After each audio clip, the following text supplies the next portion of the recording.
sejahtera buat kita semua. Pertama-tama, marilah kita senantiasa mengucapkan syukur alhamdulillah kepada Allah Ta'ala, Tuhan Yang Maha Esa, karena kita masih berikan kesehatan, umur panjang, dan juga karunia-Nya sehingga dapat menyaksikan acara launching dari Danantara. Pada kesempatan ini saya didampingi oleh Pak Doni Oskaria sebagai Chief Operating Officers dari BP Danantara, dan juga Pak Pandu Sahrir sebagai Chief Investment Officer dari BP Danantara. Tentunya pertama-tama dalam kesempatan ini saya ingin menyampaikan terima kasih dan apresiasi yang setinggi-tingginya kepada Bapak Presiden Prabowo Subianto dan juga kepada Wakil Presiden Bapak Gibran Rakabuming Raka yang sudah memberikan kepercayaan kepada kami bertiga untuk menjadi pimpinan di Danantara.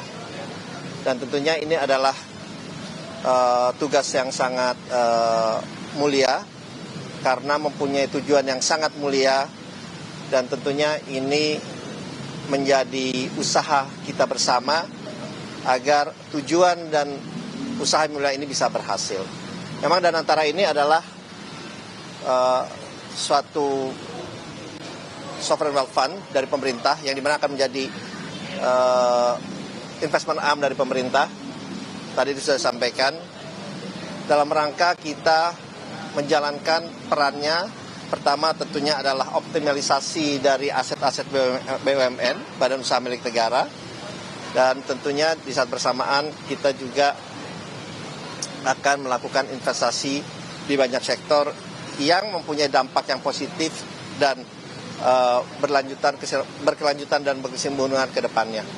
Pertama yang ingin saya sampaikan bahwa pesan dari Bapak Presiden bahwa Danantara ini harus dijalankan dengan tata kelola perusahaan yang benar, good governance, kehati-hatian, prudensial, transparan, dan penuh dengan integritas.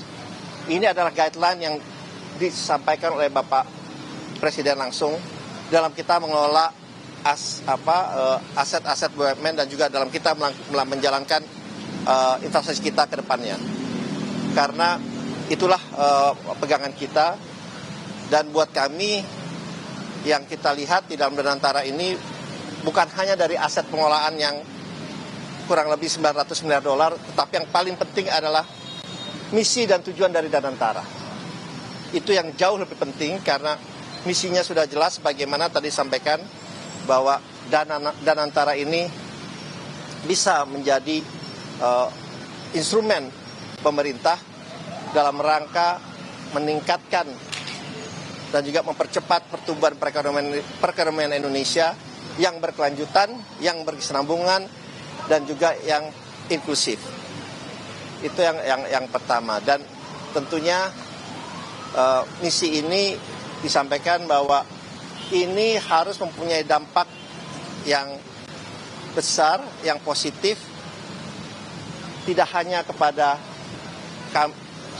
kami yang ada di Danantara dan juga kepada pemangku stakeholders lainnya, tapi yang paling penting adalah untuk kepentingan rakyat Indonesia sesuai dengan amanat yang berada dalam pasal 33 yang tadi disampaikan oleh Bapak Presiden. Itu adalah pegangan kami. Dan kami meyakini tujuan yang sangat baik ini, yang sangat mulia ini, dan ini adalah suatu breakthrough, suatu inisiasi yang dilakukan oleh Bapak Presiden dalam rangka kita meningkatkan investasi, dan yang paling penting adalah dengan sampaian beliau bagaimana kita bisa meningkatkan penciptaan lapangan pekerjaan yang berkualitas. Itu yang paling penting karena itu adalah satu tantangan kita. Jadi oleh sebab itu kita akan melakukan ini dengan kembali lagi dengan transparan, good governance, ya, tata kelola perusahaan yang baik, dengan integritas, dan juga dengan prudent, dengan sangat kehati-hatian. Dan tentunya ini akan melibatkan, karena ini adalah milik rakyat Indonesia, ini tentunya akan melibatkan dan harus berdampak juga kepada memberikan asas manfaat yang besar kepada seluruh rakyat Indonesia. dan tadi disampaikan oleh Bapak Presiden, dan ini adalah aset yang kita harus jaga, yang harus kita kembangkan, sehingga dapat dirasakan juga oleh anak cucu kita ke depannya. Oleh sebab itu,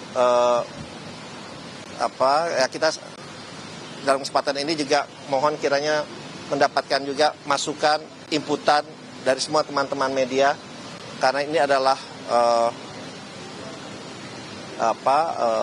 inisiatif yang baru lahir, ya tentunya dalam perjalanannya perlu ada penyempurnaan, kita sangat terbuka, karena di saat bersamaan kita ini mungkin karena Danantara inilah milik semua bangsa Indonesia,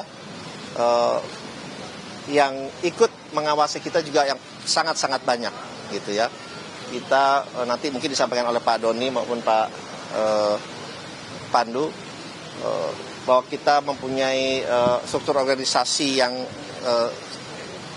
berlapis. Selain ada Dewan Pengawas, ada Dewan Penasehat, ada Oversight Committee juga, pemantau, ada Komite Audit, Komite Investasi, Komite Ethical, dan masih ada lagi untuk memastikan bahwa kita menjalankan perusahaan ini dengan baik dan benar, ya.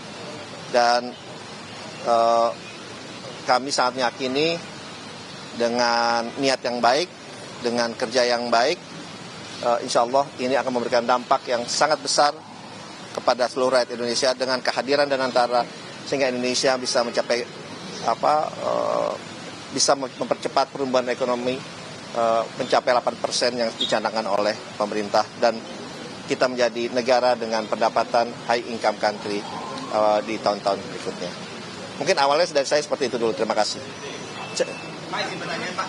Izin Pak Rio dari CNN ada dua Pak. Yang pertama soal pengumuman struktur di Danantara itu kapan akan dilakukan, dan mungkin soal siapa-siapa ini Pak. Terus yang kedua tadi Presiden di dalam juga sempat mengingatkan secara keras soal audit, pentingnya audit Pak. Nah ini nanti turunannya akan seperti apa? Apakah mungkin bisa dilakukan audit secara berkala begitu, dibuka pada siapa saja atau bagaimana? Ya, pesan Bapak Presiden memang untuk memastikan bahwa tim yang dipilih adalah benar-benar tim yang harus profesional dan memang kompeten di bidangnya. Oleh sebab itu kami pun dalam menyusun tim kami ini dibantu oleh tim independen internasional dan juga nasional yang akan menyeleksi. Jadi mereka akan menyeleksi untuk pembentukan tim kami di segala level. Kemudian tentunya dengan bersama-sama dengan kami, tapi kita ingin benar-benar tim yang kompeten, yang sesuai dengan bidangnya, dan tentunya mempunyai visi yang sama dengan kami untuk kemakmuran Indonesia. Jadi itu yang kita akan bentuk bersama-sama. Ini proses sudah kita akan mulai sekarang, kita akan mulai, dan memang kita ingin memastikan orang-orang terbaik nanti yang ada, yang bisa menempati posisi-posisi, karena ini adalah suatu amanah yang sangat besar yang kita tidak bisa main-main dalam atau mengambil risiko dalam menjalankan di usaha ini.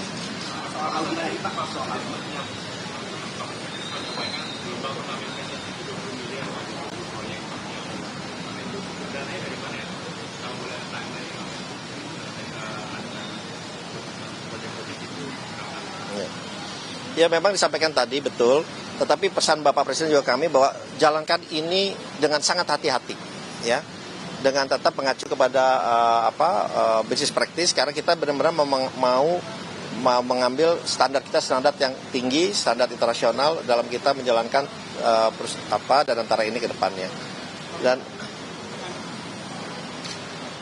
oke, ntar saya jawab dulu nih, belum saya.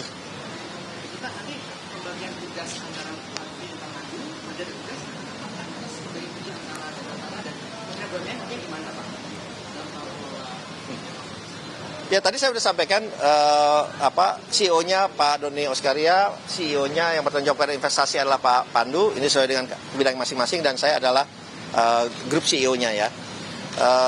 Kemudian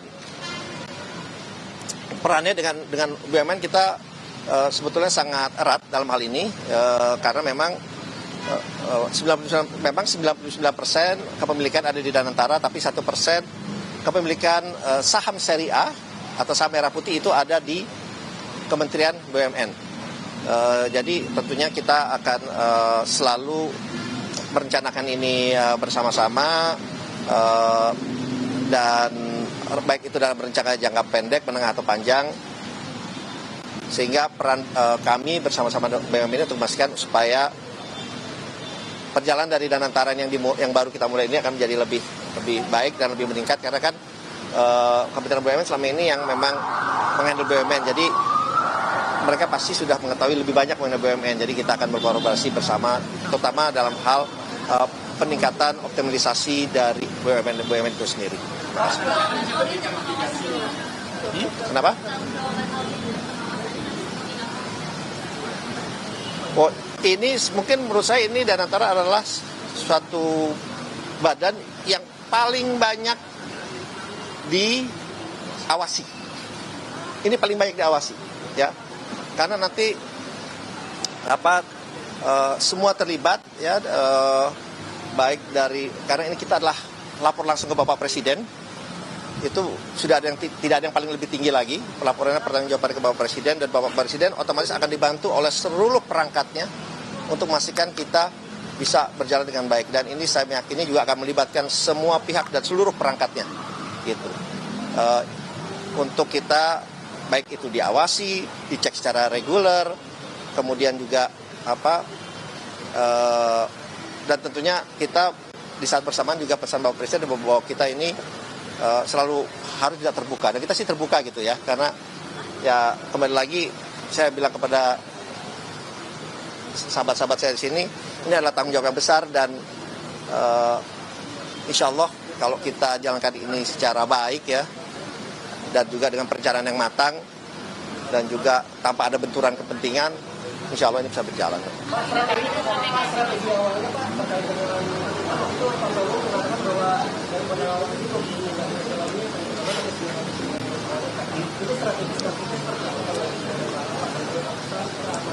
Ya, mungkin perlu saya luruskan ya, ini dari total aset dari BUMN yang masuk ke dalam Danantara ini, nilai total asetnya adalah 900 miliar dolar.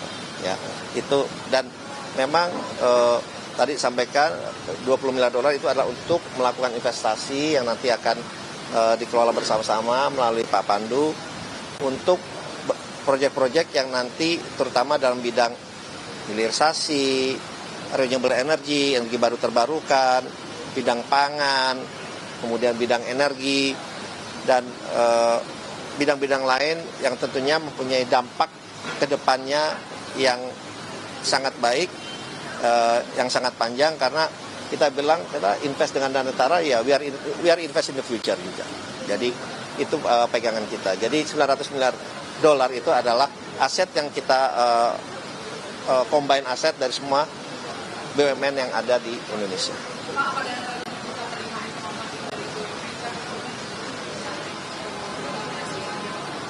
Ya, kita terbuka kok. Tadi kan sampaikan kita terbuka. Justru dengan adanya dana yang kita miliki, justru itu akan memberikan keyakinan dan juga kepastian untuk para investor juga masuk ke Indonesia. Karena kenapa? Kita tidak hanya meminta mereka untuk masuk ke Indonesia, tapi kita juga invest bareng dengan mereka. Jadi istilahnya we put skin of the game gitu. Jadi mereka akan memberikan kenyamanan buat mereka bahwa pemerintah Indonesia juga taruh duit juga kok gitu ya. Jadi kita saat terbuka, justru harapannya dengan ada Danantara ini ya investasi yang masuk juga makin meningkat, sehingga bisa mengakselerasi pertumbuhan perekonomian kita ke depannya.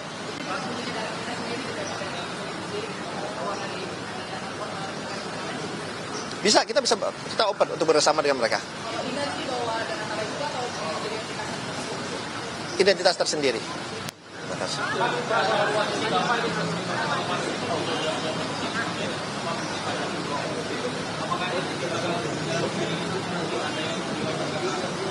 Ya, saya kan Menteri Investasi dan Hilirisasi, sedangkan bidang dari Danantara justru berada dalam sebagian besar dalam bidang investasi. Justru dia akan melakukan suatu sinergi yang sangat-sangat baik ke depannya, karena dengan ini kita tidak hanya mengurus dari segi roadmap investasi, tidak hanya mengurus mengenai perizinan saja, tetapi kita bisa mengkombinasikan juga mengakselerasi dengan adanya dana yang ada di kami. Jadi itu adalah suatu kita bilang suatu terobosan yang baru, karena di banyak negara seperti di UAE juga Menteri Investasinya itu juga kepala dari sovereign wealth fund-nya.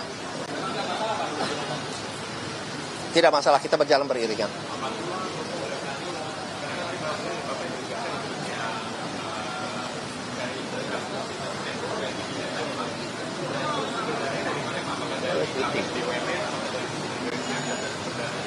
Jadi kalau sumber dana kan tadi adalah setoran modal dan juga bakal nanti dari dividen dari badan usaha yang masuk nanti di bawah Danantara. Nah tentunya kalau investasinya nanti pasti ya kita akan lihat baik private market maupun public market yang udah ada. Jadi itu mungkin tugas utamanya kita ya 1 tahun ke depan, dan jangan lupa tugas investasi itu juga untuk menjadi agent